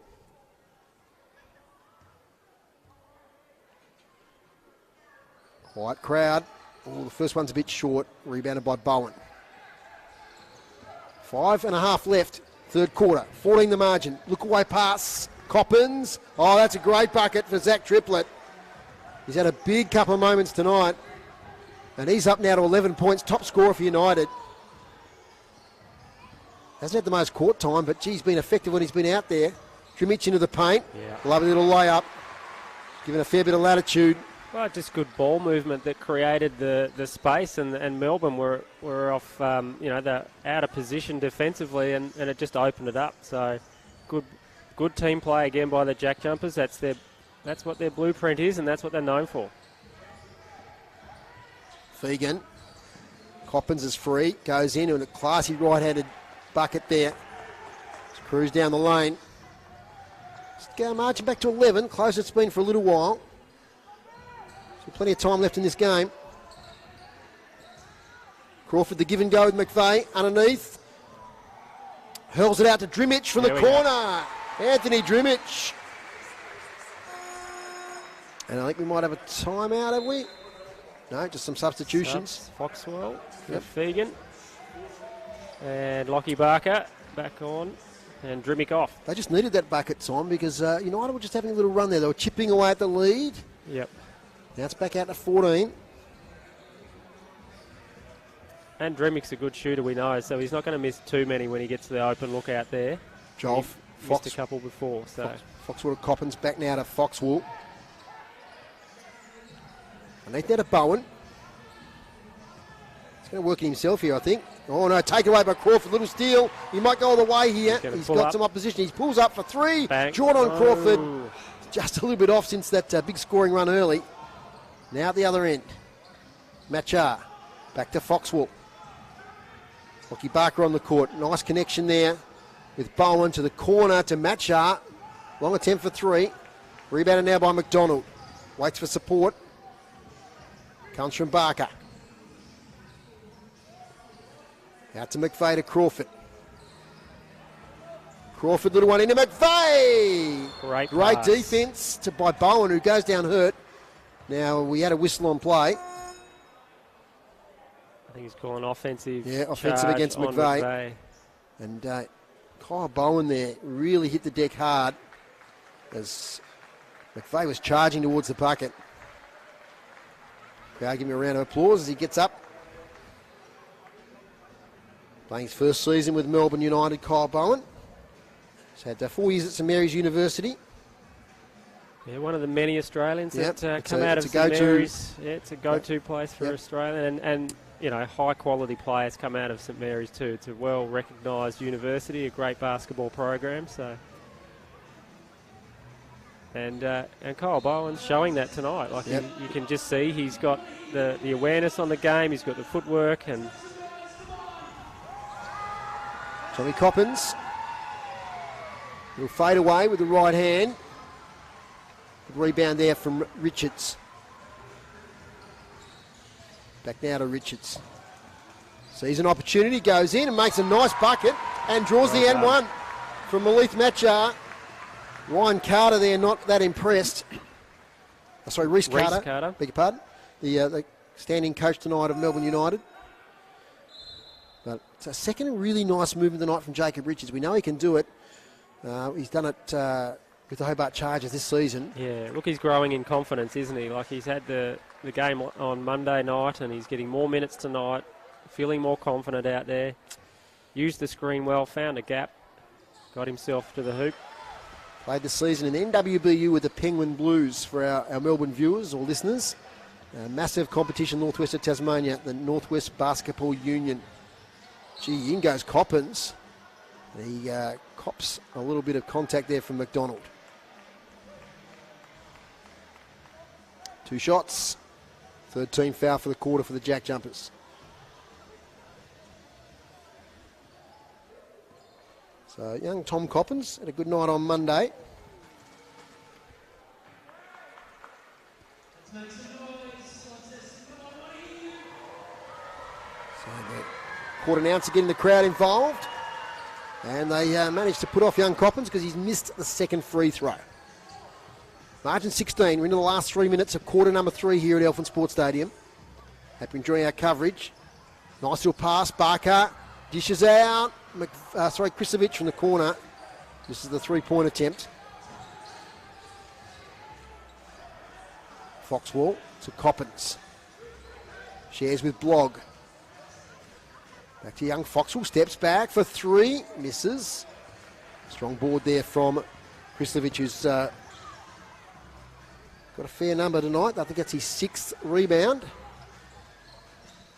McDonald stands up, well outside the three-point line, doesn't make it. Bairstow tried to make the O-board. Couldn't get a handle on the ball. Now it's at the other end with United. Travel. Yes, he thought about the shot. The eyes darted up. He started moving forward. Gets himself to travel. So a few weary-looking players out there. It's been a game with pretty high intensity. Yeah, it has, and which is great, isn't it? That they're not coming out here just going, it's just a practice match. They are playing 100% intensity. Lachlan Barker, boy from the northwest coast of Tassie. Shares with Krislovic. Bairstow changes direction, back to Barker. Good defence here from United. They pushed them right back to the halfway line. Now it's with Krislovic. Second three-point attempt in the quarter. He makes the second one. He loves it from out there. There's Big Fab. He's not shy to take a shot. And Monday night, he was fantastic. I think he scored 2 or 3 from there. Game high 19-point margin. So Jack Jumpers, the slow start, have now really taken control of this contest. Fegan loses the handle. Coughs it up to Krislovic. And Jack Jumpers have got all starters are in double figures now, scoring-wise, so they're spreading the load out.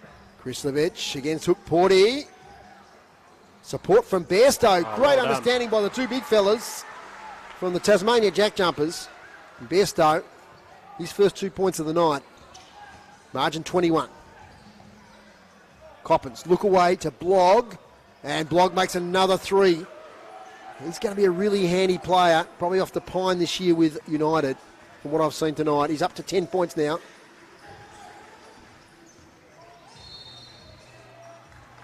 And got an offensive foul there. The referee has seen that I didn't see. Simon, did you see it? Bairstow on the screen, on the on-ball screen, moving.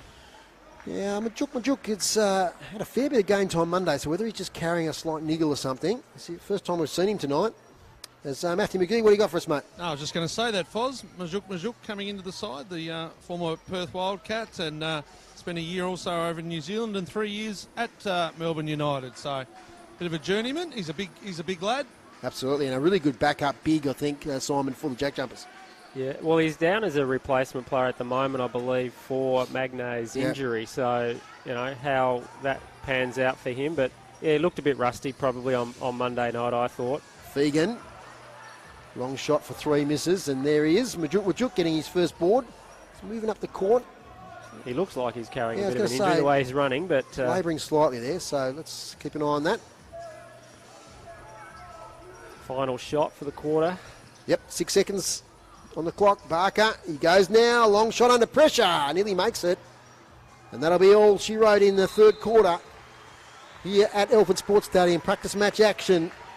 And at three-quarter time, it's 79 to the JackJumpers, 61 to Melbourne. So they carried on their winning ways in that quarter to the JackJumpers, scoring 27 to 17. Yeah, so they've, and as Mac has said before, that he's coming over to us. You got Matthew, you got something for us? No, just interesting player on the bench here, taking a bit of an active role in the coaching tonight. Also is Ian Clark. Apologies if you've already mentioned him tonight. No, that's right. Ian Clark, of course, signed a 1-year deal. The former Sydney King Championship player and with NBA experience. He spent a lot of time on the notes tonight, even having a chat to the coaching Dean Vickerman as well. So if he doesn't get a real lot of court time this year, at least he'll bring some real experience, coaching experience. Lots of notes being written down. But a great signing for Melbourne United to have someone like that coming off the bench and with a lot of championship experience. Absolutely, NBA experience, certainly with Ian Clark. Yeah, so what do you think both teams will try and get out of this last quarter, Simon? Well, I mean, I think that Melbourne will be happy with how they've gone tonight compared to the last game, but I think that they'll be looking to finish strong in this quarter. 61 points. They 28 points in the first quarter, so they're really strong there. They've dropped off a little bit because I think the JackJumpers' defensive pressures picked up, and that was something that Coach Roth said at the end of the quarter time, wasn't happy with them scoring 28 points. So he encouraged them to lift their defence, and we saw that in the second and third quarters. It became more physical, and that's the brand of basketball that the Jack Jumpers bring. Absolutely, and the top scorer at the moment in the game, Milton Doyle, who played a lot of minutes in this game. We might not see him much in the last quarter. McVeigh 13, Doyle 22, as I said, Kristovic 11, Crawford 11, Drimich 10. So there's 5 players there in double figures. Really, they've shared the points around for United. Triplett 11, Blog 10, Krebs on 9. Rebound-wise, top rebound in the game is Fab Kristovic with 7, Hook Porty with 6, Bowen with 4, Coppins with 4. Assists-wise, Fab Kristovic leading the game in assists, so he's doing it all at the moment. At the moment, he's got 11 points, he's got 7 rebounds and 5 assists. Yeah, Fab is Fab, he does it all, and he's a workhorse, and he's a beloved player of the Jack Jumpers down here in Tasmania. Macca, did you ever listen into Melbourne United there? Yeah, I did, Foz. Just want to get back to basics. They want to hustle. They want to keep a close eye on the baseline, both offensive and defensive. I think they can get a bit of movement from there, but also they reckon that the Jack Jumpers are getting in there a little bit. Dean Vickerman had the last say. He wants to keep the Jack Jumpers under 100. So that's their goal for this quarter, to try and keep them under 100. So something for us to keep an eye on. Yeah. Well, good start there with Brad Newley scoring a couple of points early on. He's on the 4 fouls at the moment, so he's been on the pine a little bit of recent times. Kristovic releases for 3, always short. Comfortable rebound there for Fegan. They flick the ball around on the perimeter, do Melbourne United. Ends up with Blog. Another 3 for Campbell Blog. And he's now top scorer for United. 13 points, equals second top scorer in the game. Really good from the 3-point line tonight, Campbell Blog, Simon. We'll get to that in a second as we've got quick breakaway. And Krebs makes 2 at the other end. So they've made a run here. And all of a sudden the margin is 11 points. 7 points just like that. A little run in a minute. Yep, and it can happen that quickly at this level. It's, they're great players, they're great shooters. So let's see, and it's going to be against Majuk there. As Hook Porty was putting the pressure on and swinging the elbows around, I think, a little bit Majuk there, Simon. Yeah, that's what they called. He got his elbow up. So a trip up the court to perhaps go within double figures. The 18-point lead that looked comfortable is no longer comfortable. Could be under 10 after this possession. KJ Fegan to Newley, out to the corner to Blog. Dances left and right, and he goes. Campbell Blog doesn't make the bucket. Everything right. Just overcooked it a little bit on the delivery. Well, it was good pressure by Richards just to contest the shot, stayed with it, kept it physical. Richards and Barker, the 2 Tassie boys on the court. At the moment, McDonald. Quiet sort of night. Now to Kristovic. Floater, misses. Rebound, Hook Porty. So they got a pretty strong 5 on at the moment. Might even be their starting 5, I think, for United. So they're going to make a run at this game. Fegan, out to Newley. Into the paint. Makes a nice bucket. It is now in double figures, this margin here at Elephant Sports Centre. 79 plays 70. A 9-point run to start the last quarter.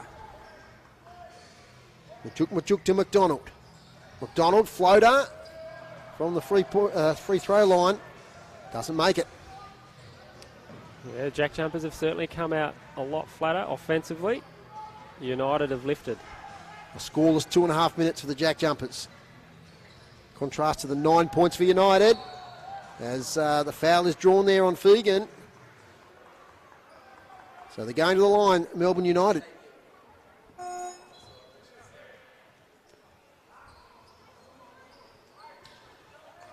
Bowen back on, Triplett back on. Porty has a rest along with Blog. So, the crowd have just gone quiet here. As United have really started to make a run. Misses the first free throw to Fegan.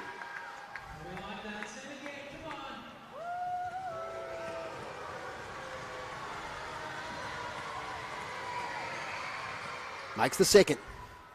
It's going to be interesting, Dave, to see how much longer Roth's going to wait until he makes some subs. It can be very tempting. You see the lead whittle away, and you want to get your starters back in, but he's holding tight at the moment, having confidence in these guys. But there'll be a sub soon at some point, anyway, I'd think. You can see is Barker. So that's nice a nice little shot. fadeaway there for two. Yeah, you can tell yourself it's just a practice game, but the competitive juices do get flowing in this sort of situation. Krebs goes in, runs into Majuk. Now, how does the referee see that? Offensive, really. Let me see. It's on Richards. It's on Richards, yep. That's 4 fouls now for Jacob Richards. Won't be shots, though. It's a baseline ball.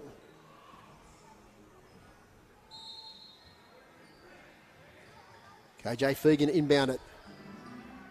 Now, Krebs straight away shot, makes 2. And they inch back to within 8 points once again, Melbourne United. Yeah, good test here for the this group of the Jack Jumpers on the floor at the moment to see how well they can steady. And Majuk against Bowen. I think he draws the contact. He does. No, he doesn't. Offensive foul. Travel it was. Sorry. Yep. Yeah. Just lost his balance a little bit at the end there. Here we go. Sab. Comes Fab. Jacob Richards has a spell. As I said, he's on those 4 fouls.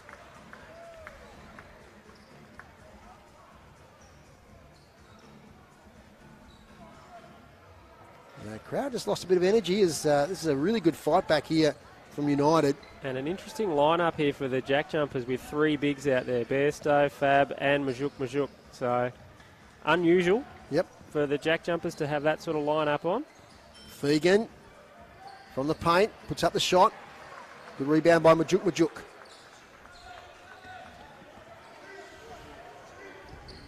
Dancing around is McDonald. Shares with Krislovic. Bairstow goes in. Somehow gets a shot away. Majuk does get a shot. He misses. Gee, a gilt edge opportunity there for the Jack Jumpers. Yeah. And the United might make them pay at the other end. And reduce that margin even further through KJ Fegan. No. Keeping it in though was Bowen. They'll get a second opportunity here. Down to 5.5 minutes now. Fegan falls over, somehow maintains the dribble. In now to Newley, who gets fouled by Krislovic. 4th foul. 3rd foul, I think, Simon, for number 20. No, 4th team foul. Team foul, beg your pardon. Jack Yeah, Jumpers, that's crept up on us.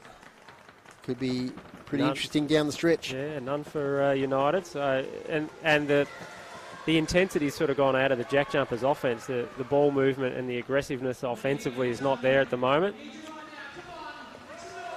Brad Newley misses the first free throw.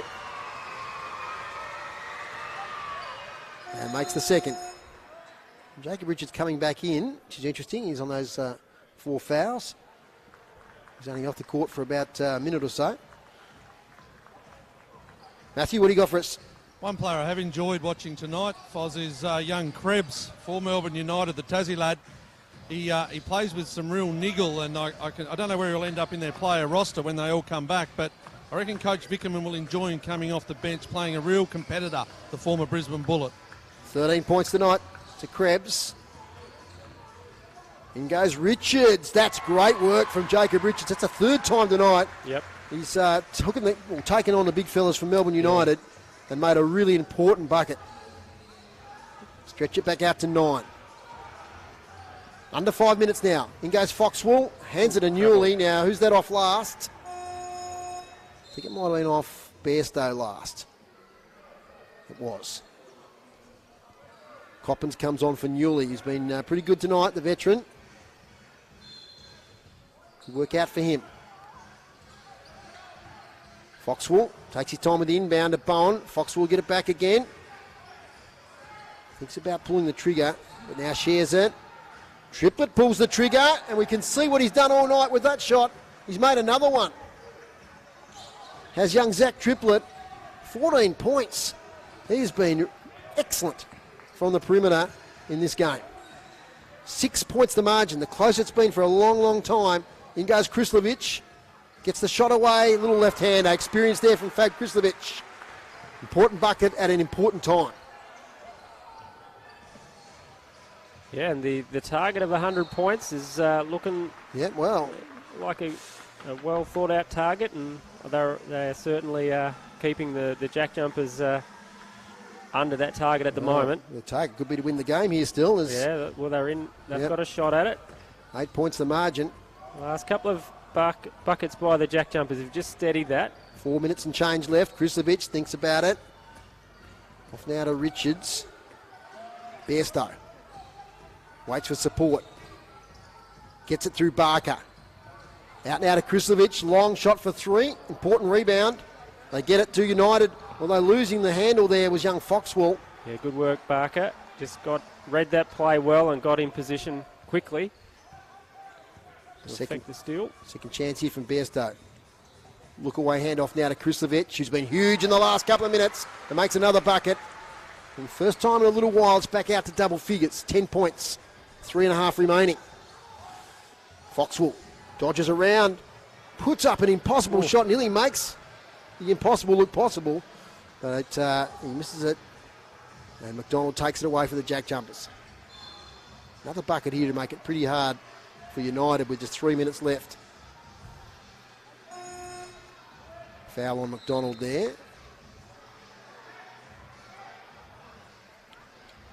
So no sign of Doyle or Crawford or McVeigh. Do you think they're on ice? Or Drimmick, yeah. I think they're done.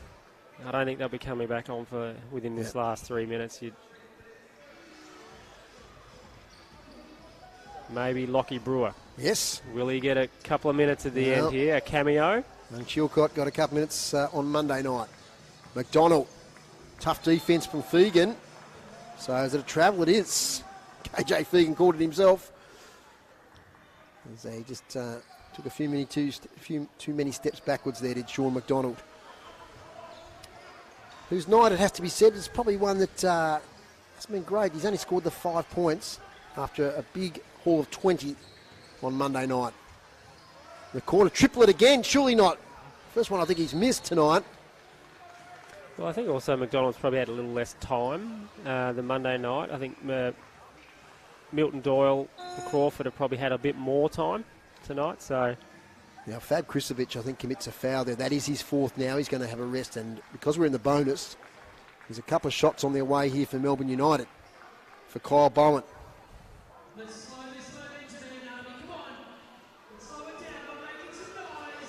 Still in this contest, United. There's time left. It's a very short free throw there from Bowen. So he misses the first one. Can he correct it with the second one? Rehearses the shot. Let's see how he goes. He makes the second. Back to 9 points. Porty back on. That's a big move. He goes straight to Majuk. Bairstow getting good minutes in the second half. Hands off to Barker. Barker at the top, lines up for a 3. A bit long on the shot, it's the back of the iron. Easy rebounder, Porty. Off now to Krebs, he's stolen away though. Good hand in there, I think it was Barker.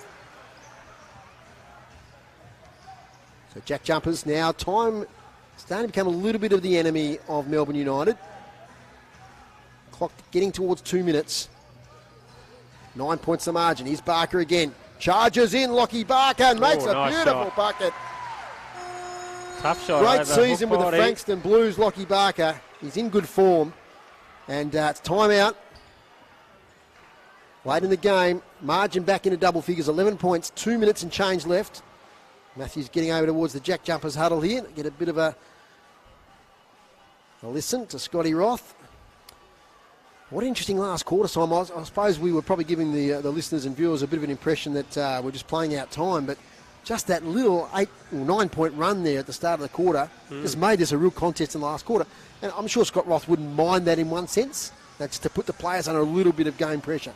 Yeah, but also he's playing his second unit pretty much out there. So it is really good experience for them to be playing and be put under that pressure of, well, how do we adjust and how do we cope with when the other team's making a run and the other team's lifting their defensive pressure? And Melbourne have really come out this quarter. They've really looking to put a good finish on the game, whereas I think the JackJumpers are quite happy with their effort so far, and probably I think that Roth's really thinking about this quarter is about the development players and the bench players getting the opportunity to lead it through. Absolutely, finish it off. and quite an animated Reece Carter down there, along with veteran Dave Barlow, great servant of basketball in Australia. Okay, Macca, Scotty Roth, what do you have to say with 2 minutes to go? Yeah, look, initially just put a little bit of work into Majuk. Just wanted him to stand his place under the ring a little bit stronger, make them go past his shoulder, he was saying. But I was just looking at Lockie Brewer. How great for the young Launceston youngster just to stand in that huddle, look over Scott Roth's shoulder and was taking it all in. Hopefully he might get a minute. We'll see how he goes. Yeah, Fantastic. we're hoping he might get a cameo. Here we go now. We're now under 2 minutes. Gee, nearly a steal away there from Barker on blog. Full court press here from the JackJumpers. They steady back now into a defensive pattern. In goes Fegan. He's stripped of the ball by Majuk. United ball, but some seconds being eaten up here. There's just 4 left on the shot clock when the ball is inbounded. JackJumpers should be safe from here, but they'll need to score at least a couple more buckets, I'd say. And Simon called that one for me. 5-second violation. Thank you. So you've got 5 seconds to inbound the ball. So I wasn't watching Fegan. I was looking at all the movement, but the 5 seconds expired. So that's a massive turnover. Because, not a common turnover either. No. So. Bairstow. Now to Barker. Pressure from Blog. Maintains possession. Give and go from Majuk with McDonald. Back to Majuk against Hook Porty. Gets it stolen off here by Newley. Newley now to Fegan. Kicks it out. They need this one through Blog, and they don't get on this occasion. They do get the rebound, though, through Hook Porty. His shot misses. Strong defensive board there from Majuk. So they're running out of chances now to get back in this game. 1 minute left, 11 points the margin. Yeah, United needed that triple to fall, and also the previous possession on the end ball. If they'd scored out of that, they would have been happy with it. Open for 2 there was Bairstow. He misses. Taken away by Newley. His eyes dart left, looking for support. Now back to Fegan, long to the corner to Krebs. Krebs, always short on the 3-point attempt. Easy board to Majuk. 40 seconds left. There's Newley. Newley's That out. might be the end of the night for Newley. That's his 5th. 5th, probably not a big deal now. It's just got over half a minute to go. Side ball to the JackJumpers. I think the crowd have got their money's worth, Simon. Oh, without a doubt, It's yeah. been a really good competitive game of basketball. And within that, there's been some really good offensive moves and some highlights and dunks, and so, gotten everything that the crowd could ask for from a game, a competitive game, intense game, and some, little bit of special sauce on top Absolutely. as well. And here we go. Here we go, Lockie Brewer. Courtside reporter Matthew McGee asked for it, and Lockie Brewer is going to get some time here with the JackJumpers. I'd love to see him put up a shot. Give the boy the ball. Run a play Give for the boy him. the ball. Barker. McDonald. Still time left for a shot. Plenty of time. 14 seconds left. McDonald waiting for some movement. Now to Richards. Now, unfortunately, Lockie Barker just spilled the ball, but that's okay. He's touched it, and that's important.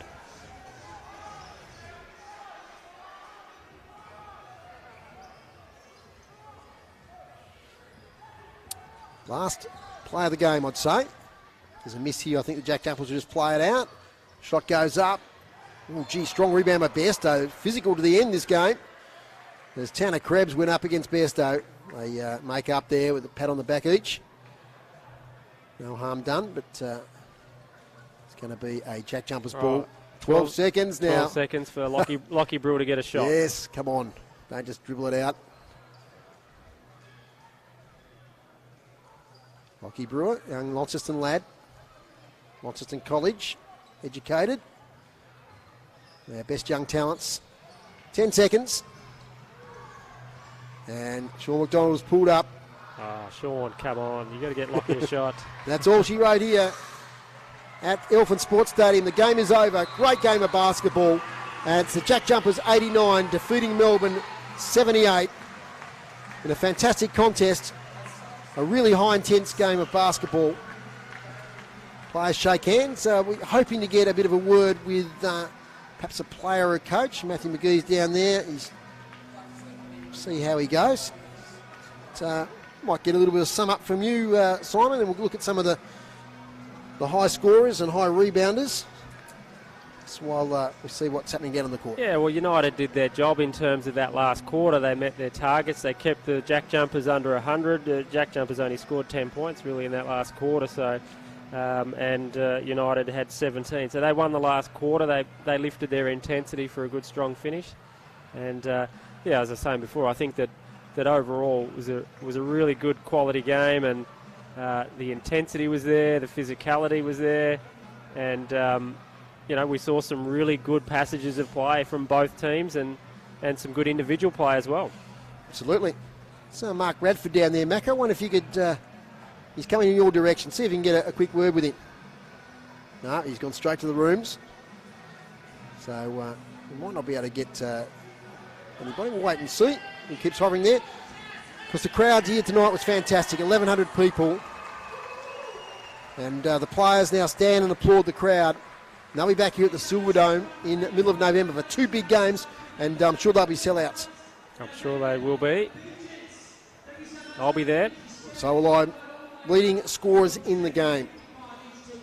We've got, just as get the right thing here on the live stats, Doyle with 22, Doyle with 22. Krislovic 15, big second half for Fad Krislovic. McVeigh 13 for Yep. the JJs. Crawford 11. Of course, he didn't see a lot of game time after half time, but we saw over those 2 games that he's going to be a really valuable player. He sure will be, yes. And I mean, you look at all their key players played around about that 20-minute mark. So Doyle ended up playing about 21. Some good contributions from the bench from the Jack Jumpers was Jacob Richards, 20 minutes, 7 points, and did some really good things on the court. McDonald was solid, didn't score as much as he did on Monday night. For the United, Zach Triplett, who was really impressive all night. Just every time he seemed to get the ball from the 3-point line, he scored a magnificent bucket. Yeah, so Triplett and Blogg were really good, I thought. Yep. Yeah. So Triplett 14, Tanner Krebs, really physical game. 13 points. Blogg with 13, Newley with 10, Fegan with 8. There. What about the rebounds, Simon? You got something for us there? Rebounds, we had Hook Porty, who had 10 for United, was their key rebounder, and Bowen had 7, so they were their main rebounders. And for the Jack Jumpers, the fabulous Fab Krislovic with 7, plus 5 assists, so he was really in amongst the game today. And Bairstow had 4 rebounds, and Majuk came on and only 8 minutes, but he got 6 rebounds. So that was sort of the rebounds. Otherwise, the rebounds are fairly well spread across the Jack Jumpers players, all around, sort of all getting a couple or 1 or 2. There's a low number of blocks in the game, wasn't there? Just only about half a dozen blocks all night. It wasn't a strong defensive game. Well, in terms of certainly in terms of that sort of, I mean, you had Hook Porty, who was very close, but I think some of the Jack Jumpers offensive players were just good enough to get the ball up before getting blocked, and he can certainly change. He changed a few shots in there because of his size and his athleticism, but I don't think the Jack Jumpers really defensively didn't have a shot blocker. Like Fab is a good solid defender, but he's not a shot blocking defender, whereas Marcus Lee and Will Magnay are the guys with the athleticism, the jump, and the length to get up there for their blocks. So, who impressed you from United? Blogg and Triplett were really good, I thought. I thought Krebs was good in he only played limited minutes, but he was aggressive on the court. So 19 minutes, he had 13 points. He shot a good percentage, 55%. And so, I think as Macca was saying, in terms of where's he going to fit in the rotation, he'll certainly be in their top 8 of their rotation. I think they went after him to sign him from Brisbane, and he will play some good minutes for United, and he was impressive out there. And but I think Blogg, Triplett, Krebs, and even Bowen off the bench was very handy as well. And the more the games Ariel Porty gets in, to him after that Achilles injuries, the better he'll get. So the players were sort of hoping that the players might come back out from the rooms, and I think they are now. So Macca is just going to try and grab somebody as they come back out to the crowd before we wrap up our coverage.